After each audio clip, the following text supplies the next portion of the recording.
The Patterson Power Cell of Clean Energy Technologies of Dallas, Texas, is one of the most spectacular devices in the cold fusion field. It also happens to be the first device that has a United States patent, which is also very important.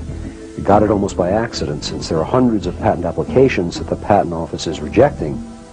What this cell is it's very similar to the Pons and Fleischmann concept, except it uses tiny little metal-coated beads with either nickel, palladium nickel, or even sometimes just nickel, and ordinary water, not the heavy water, which Pons and Fleischmann started with. And it does produce, with a flowing stream of this liquid, or electrolyte, with just a little bit of lithium sulfate salt mixed in it, it produces spectacular energy. In fact, in one experiment, they turned the power off completely, and the cell continued to produce 20 watts of power, unmistakable, for at least 14 hours, and my understanding is that could go on for a number of days longer.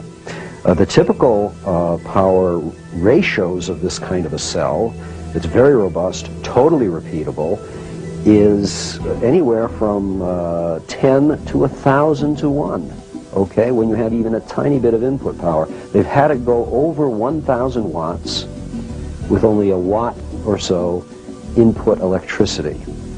Clearly, these cells can be made to self-sustain, that is, continue by themselves.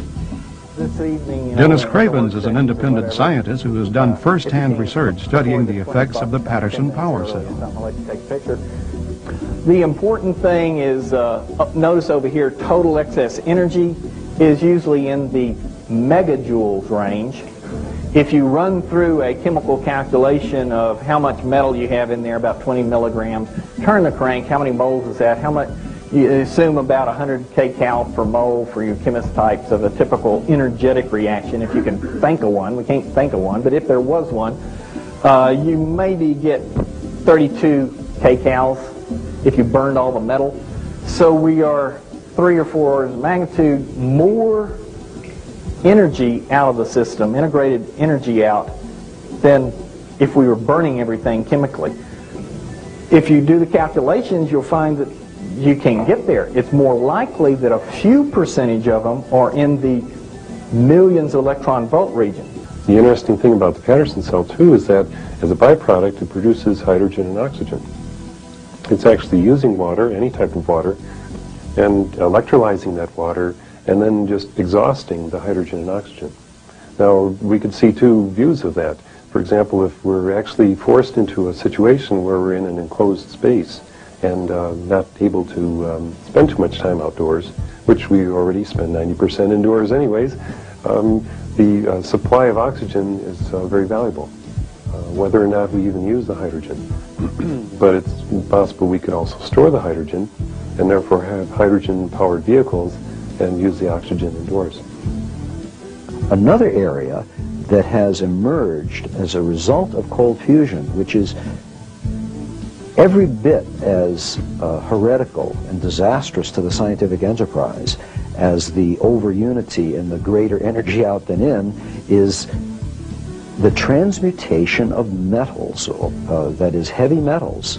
In ordinary cold fusion experiments, they have now seen in the metal changes in elements. For example, the production of copper, the production of other isotopes, such as rhodium, the change of palladium into other things. This is confirmed, there's no doubt about it, and it's occurring with minimal energy input.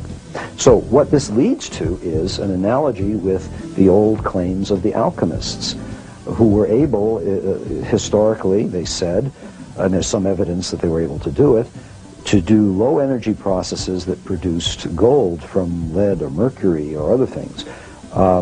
This is now being done in laboratories, and every instance I know of in the history of science where a small effect was seen initially to produce something was later scaled up. So it's quite possible that our culture will enter an age of alchemy in which low energy processes can make precious metals. As we look toward the future, I believe we'll be able to find ways in which we can create the kind of elements that we need by these low-energy nuclear reactions. I think we'll be able to start adding to or picking apart or changing the nucleus of atoms to be able to get the kind of stable atoms that we need. But more important, I thoroughly believe that we will be able to take the radioactive materials, add a proton or add some changes to it, and make those radioactive materials non-radioactive. And that is going to be a great boon to our present, to clean up the mess that we've left behind from our atomic bombs, from our nuclear power plants, and of course from things like Chernobyl.